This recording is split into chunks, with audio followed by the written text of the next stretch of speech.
right, so here we've got the laundry room shed, washer, dryer, internet.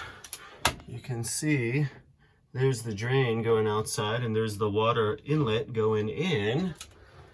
And then here's the cord for the dryer, and it plugs into this 50 amp.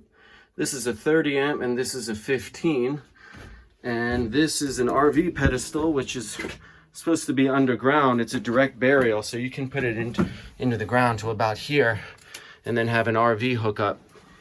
I took that 30 and I got this. This actually came with a generator.